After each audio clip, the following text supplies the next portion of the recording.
Hi friends, இன்றைக்கி ஒரு easy chutney தான் செஞ்சு காட்ட போகிறேன். இது வந்து கார சட்னி. நம்ம தோசை, பணியாரம், அப்புறம் இட்லி அந்த மாதிரி எல்லாத்துக்குமே இந்த சட்னி ரொம்ப நல்லாயிருக்கும். ஸ்டோர் கூட பண்ணிக்கலாம், நல்லா தான் இருக்கும். ஃபஸ்ட்டு வந்து நமக்கு தேவை எண்ணெய் வந்து உங்கள் ஆப்ஷன் எண்ணெய் வேணால் யூஸ் பண்ணிக்கலாம். நான் இன்றைக்கி நல்லெண்ணெய் தான் எடுத்து வச்சுருக்கேன். ஸோ நெக்ஸ்ட்டு பார்த்திங்கன்னா உளுத்தம்பருப்பு. இந்த உளுத்தம்பருப்பு வந்து எண்ணெயில் கொஞ்சம் செவந்ததுக்கப்புறம் வெங்காயம் தக்காளி போட்டு நல்லா வதக்கிட்டு அதுக்கப்புறமா நம்ம அதை எடுத்து மிக்ஸி ஜாரில் போட்டு நல்லா கிரைண்ட் பண்ணிவிடுவோம். கிரைண்ட் பண்ணி எடுத்துட்டு அதுக்கப்புறம் நம்ம திரும்ப வந்து கடுகு உளுத்தம்பருப்பு போட்டு தாளிக்க போகும்போது வெறும் மிளகாத்தூள் போட்டு நம்ம அந்த சட்னியை வந்து நல்லா காரம் கொடுத்து ஒரு சால்ட்டெல்லாம் போட்டு நம்ம இது பண்ணிவிடுவோம். இப்போ வாங்க நம்ம எப்படி வந்து சட்னி பண்ணலான்றதை பார்க்கலாம்.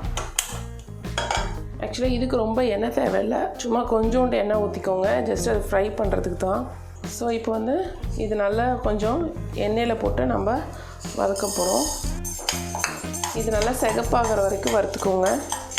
இது பார்த்திங்கன்னா சிகப்பாயிடுச்சு. ஸோ இந்த ஸ்டேஜில் நான் இதில் ஆனியனை போட்டுடுறேன். ஸோ இப்போது நம்ம வந்து நெக்ஸ்ட் இதில் தக்காளி ஆட் பண்ணிடலாம்.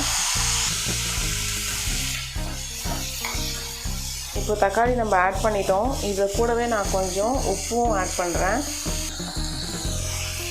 தக்காளி கொஞ்சம் வதங்கின உடனே நம்ம எடுத்து ஆற வச்சிடலாம் அரைக்கிறதுக்கு.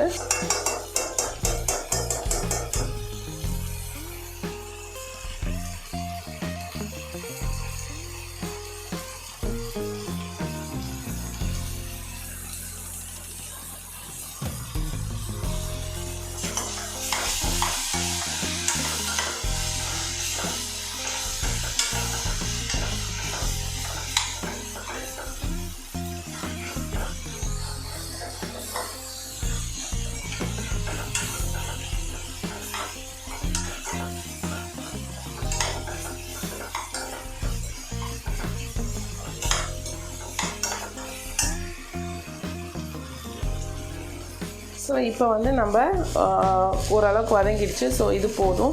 நம்ம திரும்பவும் அரைச்சிட்டு நம்ம வதக்க போகிறோம். ஸோ அதனால் நம்ம இதை ஆஃப் பண்ணிவிட்டு இப்போ வந்து நான் வந்து இது வந்து ஒரு மிக்ஸி ஜாரில் ட்ரான்ஸ்ஃபர் பண்ணுறேன்.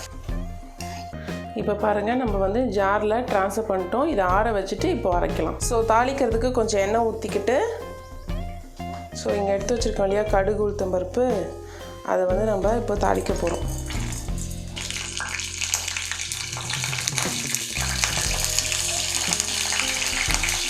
இதில் வந்து என்ன பண்ண போகிறோம்னா மிளகாத்தூள் ஆட் பண்ண போகிறோம்.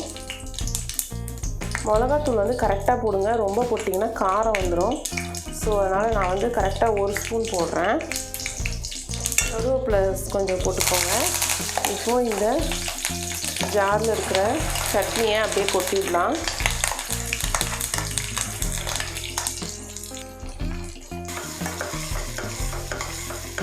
சூப்பராக இருக்குங்க தோசைக்கெலாம் இந்த சட்னி. ஸோ இப்போ பாருங்கள், நல்லா சட்னி வந்து சுருளாக வந்துருச்சு. இப்போது நல்ல சட்னியில் வந்து எண்ணெயும் நம்ம ஊற்றுன எண்ணெயெல்லாம் எக்ஸஸாக இருக்கிற எண்ணெயெல்லாம் அப்படியே வெளியில் வந்துடும். ஸோ இதுதான் பதம். டேஸ்ட்டாக இருக்கும் பாருங்கள் சட்னி.